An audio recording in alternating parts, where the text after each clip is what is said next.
جن لڑکیوں کی داڑھی اور مونچھ ہوتی ہے وہ لڑکیاں زیادہ خوبصورت لگتی ہیں. گھبرا گئے؟ ارے بھائی یہ بھی اندر کی بات ہے، پارلر کا کمال ہے. اسکول پر شاپنگ سینٹر کا بورڈ لگا کر اسکول کھول دیے جائیں تو کرونا کو پتہ بھی نہیں چلے گا اور بچوں کی پڑھائی بھی ہو جائے گی.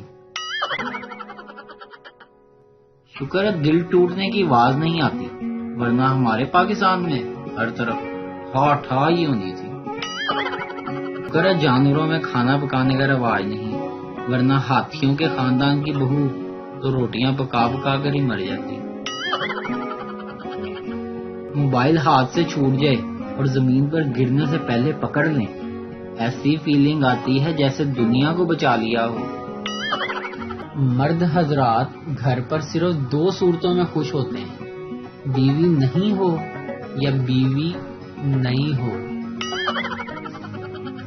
پاکستانی ماؤں کے مطابق اگر آپ کے جسم کے کسی بھی حصے میں تکلیف ہو رہی ہے تو اس کی وجہ موبائل ہے. شوہر نے بیوی سے کہا جانو مجھے نیند نہیں آ رہی. بیوی نے کہا اٹھ کر برتن اور کپڑے دھو لو پھر. شوہر پگلی میں تو باتیں ہی نیند میں کر رہا ہوں. ایک لڑکی رات کو پانی پینے کے لیے اٹھی تو ایک چڑیل کو دیکھ کر اتنا ڈر گئی کہ پورا ہفتہ بخار رہا.